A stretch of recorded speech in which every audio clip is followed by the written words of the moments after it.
Hi everybody and welcome to this new episode of Behind the Wheel. Summer is once again upon us, and that means that I've been receiving a lot of letters, emails, and even the occasional fax asking me the exact same question. Let's have a look. Dear Every Car a Story, I am a recently retired British race engineer living in Spain and longtime fan of the channel. This last part is obviously a lie, and I am thinking about acquiring a classic car. What can you do for me? My only requirement is that it should be a convertible Mercedes-Benz with a 3-liter engine, and it has to be red. Well, let's see what we can do about that.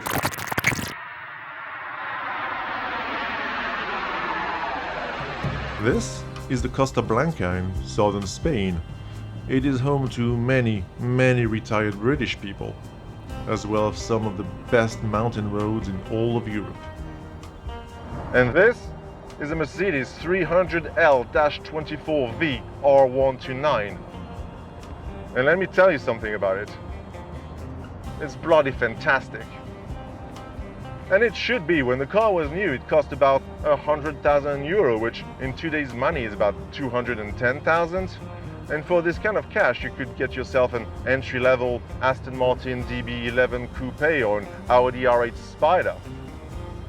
So at the time of its release, it sat firmly into the luxury car segment. And that means that even though it's 30 years old, you get little gizmos like heated seats. We also get ABS, traction control, airbags, and those probably useless little headlight wipers.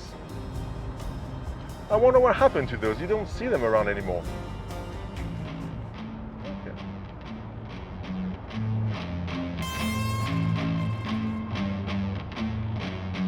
Mercedes introduced this car at the 1989 Geneva Motor Show as a replacement for the classic R170, and it came second place, runner-up only to the Citroën XM for the European Car of the Year award. And that's bloody ridiculous.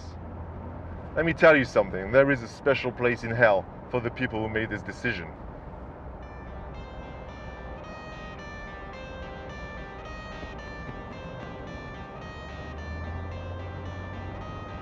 So, how does it drive?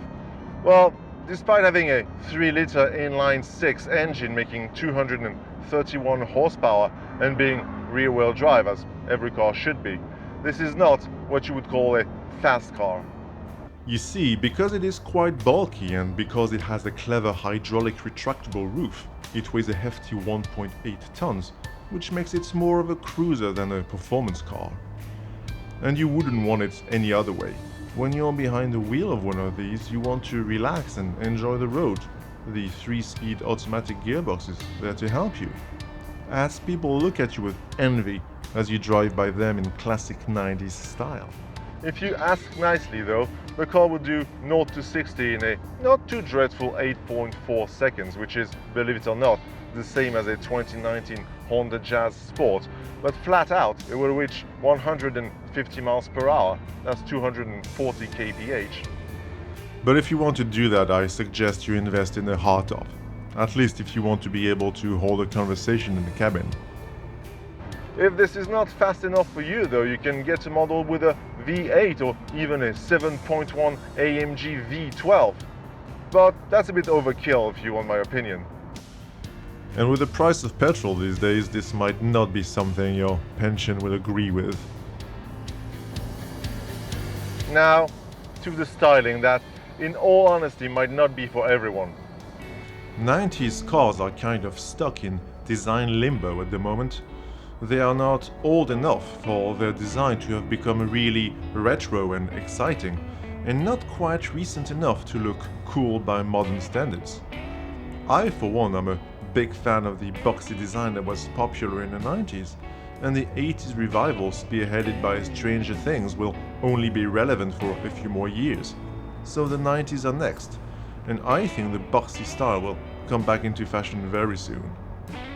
As for the interior styling, it is quite what you would expect for a car this age, and I hear that some people actually don't mind beige carpet in their cars. So there you have it. One thing to keep in mind if you are indeed a retired gentleman is that this car sits pretty low, so it might be difficult to get in and out in a dignified fashion. I myself am on a crash course trajectory with middle age, and this car has extracted more old man noises from me than I care to admit. Oh, and if you are traveling with a lady, count a good half an hour to walk around the gigantic bonnet in order to go and open the door. She might have found a new Tinder date by the time you get there.